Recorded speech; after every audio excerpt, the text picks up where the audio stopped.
Hello, and welcome to another episode of the Science on the Edge podcast.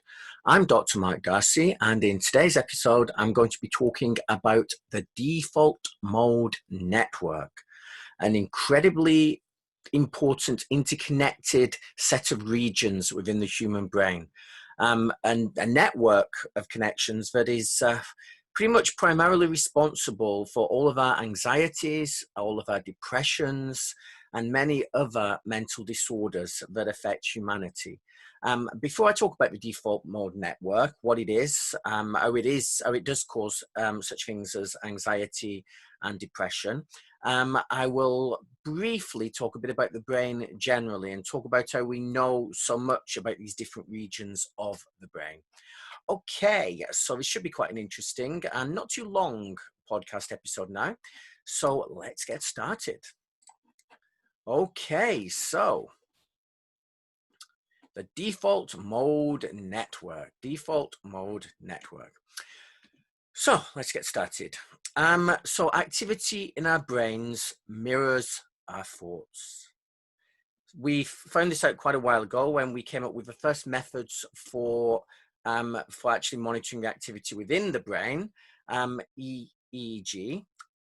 So EEG allows us to, in a very crude way, monitor the electrical activity in different regions of the brains. It's just one of many methods that we have at the moment for scanning brain activity.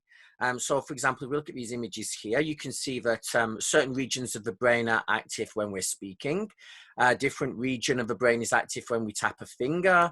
When we're listening, it's another region of the brain again. This is just 3 examples, but pretty much every single thing that we do, every thought process, every activity that we perform can be mirrored in a certain set of activity in very specific regions of the brain.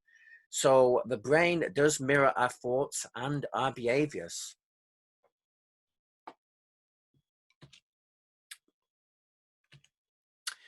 So let's start by just briefly talking about a bit of mapping here. So how we actually map the activity in the brain, and then we will talk a little bit about the default mode network itself, how it relates to anxiety and depression, and what we can do about it. So, brain imaging and the default mode network. Brain imaging first, then the default mode network. This is an EEG, which I mentioned earlier, Electroencephalogram, developed back in 1929, actually. This is a very old technique by Hans Berger. Electrodes are placed on the outside of the head using a special cap or helmet. And they're used to detect electrical activity in the brain. It's very crude. You just get a sort of general amount of activity in different regions of the brain. But we have deduced quite a bit about the functioning of the brain using this method, and it's still useful today to an extent. So it's the most widely used technique in sleep research, although I don't know anyone could fall asleep with one of those gadgets on their head. It can measure what stage of sleep you're in. So first, second, third, fourth, whether you're in REM sleep or non-REM sleep, so whether you're dreaming or not, and how deep your sleep is and the levels of sleep are. There are watches, smartwatches, which also say that they can detect how deeply you're sleeping, but they're not that accurate yet. I wouldn't place too much faith in them. They basically go off how much you're moving and assume that if you're not moving much, you're in deep sleep, and if you're moving a lot, you're in a quite light level of sleep. Not terribly accurate, at least not just yet. EEGs, however, very accurate. They're not that accurate in research showing us localization of function, though. You get a very crude sort of low definition, low resolution image of the brain with EEG. Computed tomography. This combines computer and X-ray technology. Images are taken from all sides and look like slices of the brain. Great for showing structural changes in the brain, such as a tumor, differences in density and that kind of thing, and shape. Strokes, aneurysms, tumors, all can be detected with this method. MRI, which I'm sure you've all heard of, magnetic resonance imaging. Our bodies are about 60% water, that's H2O, and the MRI scanner uses a strong magnetic field to push one proton of the H2O off its orbit. So one proton leaves the molecule basically. When the magnetic pull stops, the proton rushes back to its orbit. It emits a small radio frequency on its way back. The machine can detect that radio frequency, taking a picture of it and giving you a kind of rough image of, well, of the body or the brain, depending on what you're scanning. It's pretty harmless, by the way. You might think that all of that electromagnet, such a strong electromagnet might damage you in some way, but it really doesn't. It's a very safe technique. So MRI, normally much more safe than a CT scan, but really bad if you have metal inside of you, because obviously it's magnetic and you can cause a lot of damage as it gets ripped through your body. Very precise images can be generated from any angle. I've been in one of those myself quite a few years ago. It's quite a weird experience. We have a sort of clicking sound inside, and it's very claustrophobic because this little table doesn't just slide in and out, it moves in and out. So once you're in, you're kind of in. Not great if you're claustrophobic. I'm not that claustrophobic, but still quite a weird experience. Very accurate. We've learned a lot about the brain from such devices. So fMRI, functional MRI, uses MRI technology but takes pictures of only active areas with more blood basically.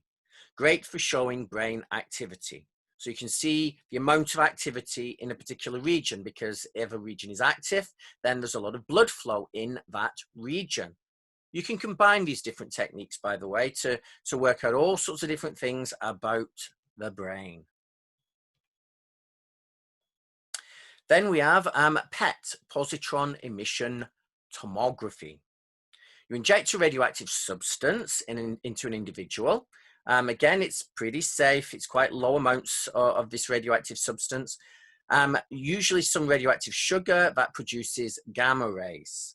When the brain metabolizes, burns the sugar, the PET machine will measure it. So basically, this radioactive sugar, let's just say, is going to be used at different rates in active parts of the brain. If a particular region of the brain is active, then it's going to be using this sugar more than an inactive region. So you can distinguish between activity in different regions of the brain. It's a great diagnostic tool for showing abnormalities in brain activity, a poorly functioning region, for example. So that's a brief little overview of mapping. Let's just once again mention the importance of brain activity in mood. So first of all, two scans here, a depressed and a non-depressed individual. This again is a very crude image, but you get different regions of activity in the brain if you are depressed than if you are not depressed. You can see there's a lot more activity in the non-depressed individual in many regions of the brain. However, in the depressed individual, there's still quite a lot of activity in certain specific regions of the brain. Individual on cocaine, again, different levels of activity in the brain between someone who is on cocaine, someone who isn't. These drugs change the activity of different regions of the brain. Here we have obsessive compulsive disorder. So if we look here, high orbital glucose metabolism, the orbit of the brain at the front. So you can see very different amounts of activity in the person with obsessive compulsive disorder. They are thinking all the time, constantly worrying, constantly procrastinating. And that is mirrored in the activity of the brain. Non-compulsive, less activity, They're not so fussed. I could show you a number of pictures here. I could show you a brain on nicotine. I could show you a schizophrenic brain. I could show you an anxious brain. The point to get across is that the amount of activity in different regions of the brain varies massively depending on your mood and your behavior. So now let's move on to the default mode network, which is kind of the main point of this short talk. So the default mode network, DMN, is comprised of a midline core in the brain, so in the middle of the brain, including various regions. Now, these names might not mean much to you. You can look them up on a map of the brain, though. They include the anterior medial prefrontal cortex. So if we look sort of in the middle of the head and move in slightly, then basically the frontal lobes here from the middle to the sides. Actually, I'm not going to point at every region as I list them. It will take too long. I'll just list them. So we've got the anterior medial prefrontal cortex and posterior cingulate cortex, the precuneus, a dorsal medial prefrontal cortex subsystem with the temporal pole, lateral temporal cortex and temporoparietal junction, and a medial temporal lobe subsystem with the ventral medial prefrontal cortex, posterior inferior parietal lobule, retrosplenial cortex, parahippocampal complex. Hippocampus is heavily involved in forming memories, and the hippocampal formation. So I'll show you a picture of the brain that'll just give you a better idea of where these regions are, some of them anyway. But the point is, these different regions of the brain collectively are known as the default mode network, the default mode network. The DMN, as it's commonly known, is most active when individuals are left to think to themselves or during tasks involving self-related processing. So when you're worrying, when you're thinking about the past, worrying about things that happened, traumatic events, emotional events, just times you were embarrassed, things that upset you, things you did, places you've been. When you're worrying about the past, that's your default mode network active. And also when you worry about the future. So when you're thinking, oh, how is this interview going to go? Oh, what if this person doesn't like me at this party? Or what if I get sick? What if I get cancer in the future? Or what if this? What if that? What if I lose money? Blah, blah, blah, blah, blah.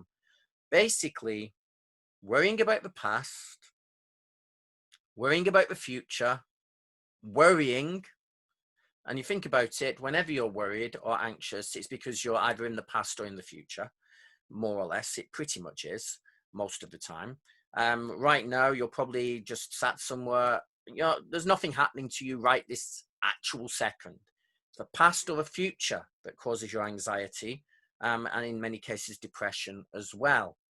And it's the default mode network that's active whenever you are procrastinating, whenever you are in a self-reflecting mode of being. That is the default mode network.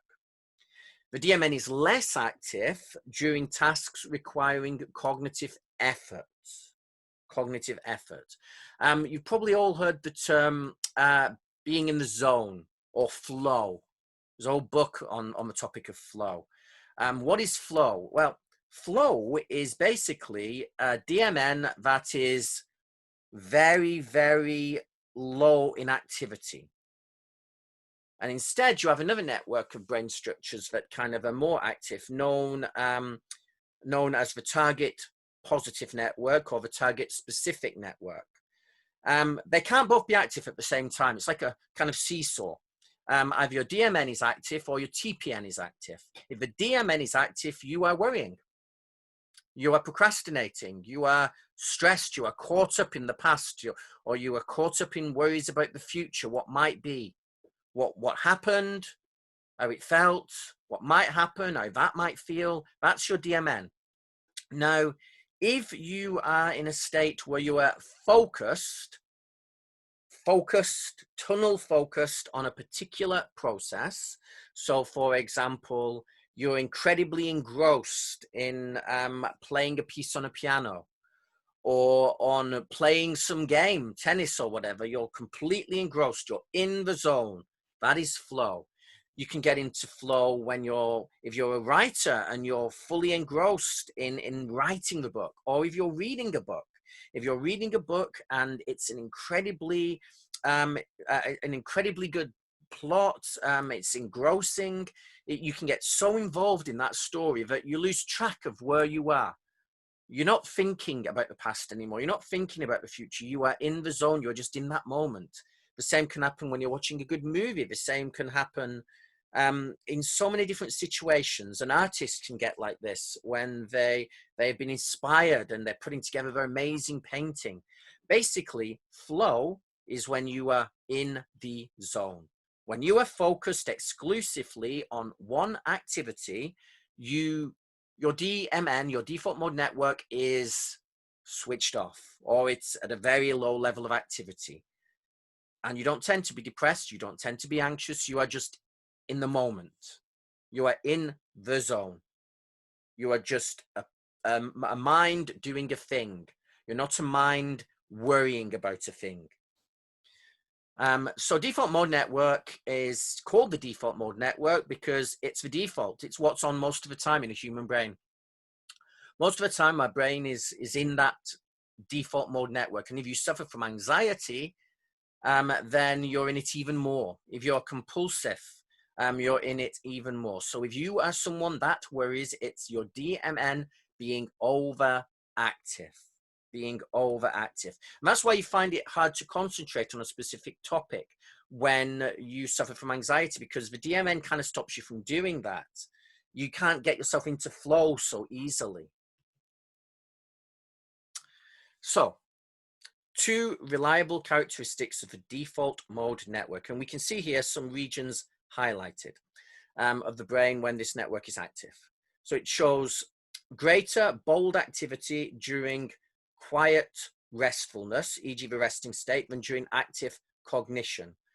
Quiet is a bit deceptive because quiet sort of implies that you're chilled.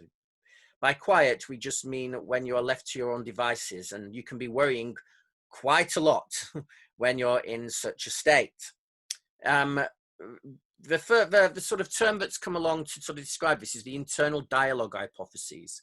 It states that the default mode network forms part of the neural substrate's underlying autobiographical memory and social cognition. And memory and social cognition, if overactive, leads to worry and anxiety and embarrassment and fear and stress.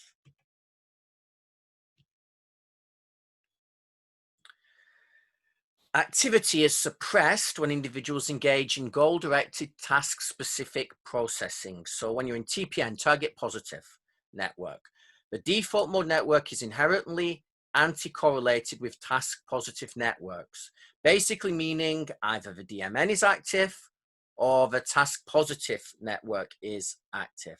They can't both be active at once. It's one or the other, which is why a very good way of trying to eliminate anxiety is to find tasks that totally engross you. They focus your mind on the task and away from the stress and away from the anxiety. Here we have an active default mode network. You can see some of the regions of the brain that are active when the default mode network is on, when it's on. Now, I should say that when it comes to the default mode network, so far I've been telling you what happens when it's on. You worry, you get depressed, you get anxious, you get stressed. And if you're someone that suffers from severe anxiety or panic attacks or obsessive compulsive disorder, you have a default mode network that is overactive. If you're a very calm person, you have one that is underactive because your target positive network is active. This immediately implies a solution to syndromes such as anxiety. And that solution is finding tasks that totally engross the mind. Now, that can be a hobby, obviously, but it's not so difficult to get engrossed in a hobby if you suffer from anxiety. Or, and this is the amazing thing, one method of deactivating the default mode network was actually discovered several thousand years ago. And this isn't woo. This may sound a bit woo, what I'm about to say, but this has been proven. And that method is meditation. Basically, the core techniques of meditation have one thing in common. They focus the mind. They focus it, and they focus it exclusively on something. So, for example, in mindfulness meditation, which is probably the most popular technique these days, at least in the West, of meditation, one focuses on one's breath. It's not as simple as just listening to your breath or thinking of your breath. That really isn't what meditation's about. For anyone who's tried meditating and thought that's a load of rubbish, nothing happened, you were doing it wrong and you've not practiced. It's not just about listening to your breath. There's a number of complicated techniques that allow you to focus exclusively on one thing, such as your breath or a candle flame or whatever it is. And when you practice this technique, you learn how to focus exclusively on that one object or that one phenomenon, such as your breath, to the absence of all other things. And it's like a kind of muscle. It's sort of like you go to a gym, you don't expect to come out of the gym after one workout and be muscular. You expect to come out and feel sore. And this is what puts a lot of people off meditation, because they somehow think it's different with meditation. You'll do it and it'll immediately work. It doesn't. It's like going to the gym the first time. You won't be very good at lifting things. You won't be very strong. You won't have much stamina. And it's the same with meditation. If you meditate once, you won't be very good at it. You have to practice and practice and practice and practice and practice. But if you do practice for a number of weeks, once a day, for example, just for 20 minutes a day, that mental muscle will build up and you will learn how to perform meditation correctly. If you have the right guide, you don't just practice, you need to use some app or read some books or whatever. And when you've learned how to do it properly, you will learn how to deactivate your default mode network and how to activate your target positive network to enter flow. Now, this isn't just woo-woo. This has been proven. They have taken Buddhist monks or other people that are trained at meditating, and they've put them in a brain scanner. And they have taken normal everyday controls, sort of normal individuals who are not anxious but don't meditate.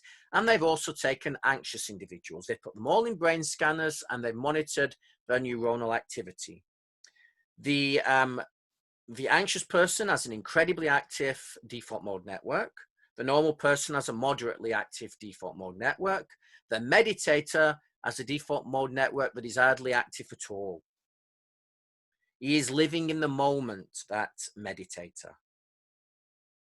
And I'm not saying he's meditating while he's in that brain scanner, by the way. The act of meditating is like the act of going to a gym. You don't leave the gym and all your muscles go away and they only come back again when you go back to the gym. And it's the same with meditating. When you are not meditating, your brain still has that ability to focus because you've exercised those mental muscles. So someone who meditates regularly, the brain learns how to live more and more in its target positive network and to have a default mode network that's less and less active. In other words, the individual feels generally calmer, generally more focused, generally less bothered by fears and anxieties and stresses. So long story short, if you want to dull down the activity of your default mode network, increase the activity of your target positive network, reduce the amount of stress and anxiety that you suffer from, you could do far worse than learning to meditate. But be patient with it. It takes a lot of practice, but at least you can do it from home. There's many apps you can use. I'm not sponsored by anyone, but I can say that I use an app called Headspace. You can download that. I think the first 10 sessions are free and you can keep doing those 10 sessions if you want. But you pay a small amount if you want to access other sessions. And it teaches you quite well how to meditate. Okay, So with that said,